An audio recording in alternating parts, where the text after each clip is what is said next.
Now, once we have seen how we can configure JDK, how we can configure Eclipse, the next thing we will be downloading is Selenium. And for that, we would be going to the website seleniumhq.org, the main website of Selenium, Selenium headquarters. And from here, we'll be clicking on download.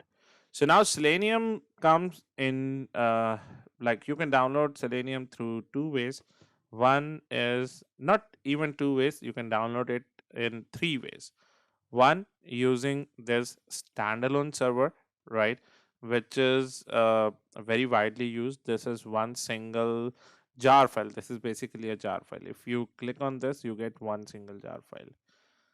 If you go down, you'll find a Java language bindings over here. You can download Selenium from here as well. Now, if you download it from here, you get so many jar files, right? I would not recommend you to download it from here. I would recommend you, if you're manually doing the download, then download it from this link. Just click on this, and this will give you one single standalone jar file. Right. The third way is to download it through Maven. Now, what Maven is, why we would be needing it, and why we need to download Selenium from Maven, that we're gonna look at it in our upcoming lectures. But this is the most preferred way, right? You'll see so many benefits while downloading Selenium from Maven, right? So just be with me for some time. I'm going to show you what Maven is and why it is important to use Maven, right? But right now we are going to download it with the help of one single jar file, and the latest version of Selenium is 3.141.59, in which 3 is the release, 141.59 is the build number, right? So you're going to see so many builds. If you go to change logs over here, you should be able to see the version history.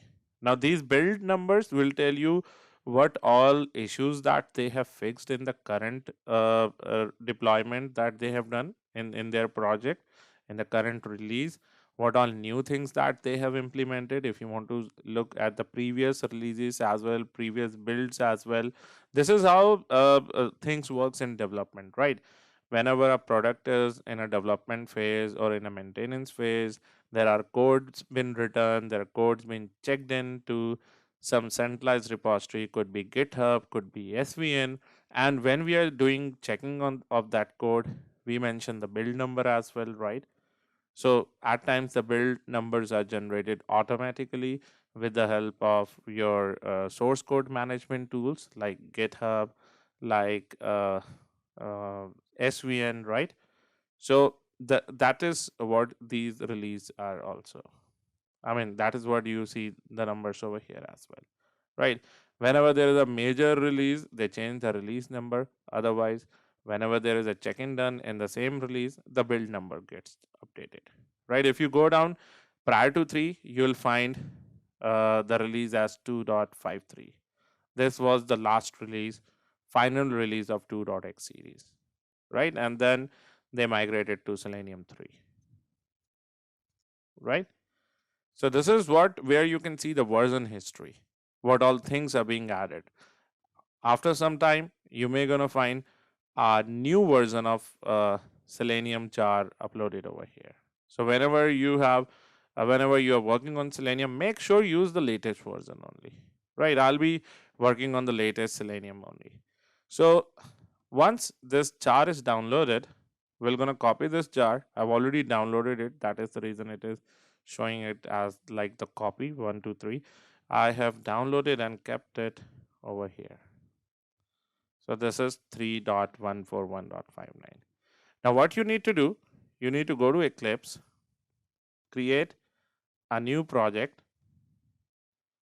select Java project, click on next, name this project as Selenium, let's say testing, or I'll name it as Selenium 3. You could give any name to this project. Click on open, and the project is created over here. Now whatever jar file that we have downloaded, we need to add this jar file to this project. Then only we can start using Selenium. So how to do that? Just follow these steps, right click. The configuration is very, very simple. Go to build path, click on add external archives and select this jar file. That is over here. And open it. That's it. It will be added as a reference library over here. At times it may happen. I'm again going to show you the steps. Go to build path, click on add external archives and select the jar. At times you may not see this add external archives. Then go to configure build path, click on libraries, click on add external jars because this is an external jar. Click on this, select your jar file, click on open, you'll find it over here. Click on apply and close, you'll find it over here. And that's it. We have configured Selenium, right? We have configured Java, we have configured Eclipse, and we have successfully configured Selenium.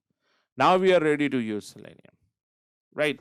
Now in the next lecture, we're going to see how we're going to configure different browsers, right? So we'll be configuring all major browsers in the world like Chrome, Firefox, IE, Edge, Opera, Safari. So all these are the feasible browsers that we'll be working on. And then we're going to see some headless execution as well, right? But before that, let's start with the basic configuration, right? So in the next lecture, we're going to see how we're going to configure browsers. All right.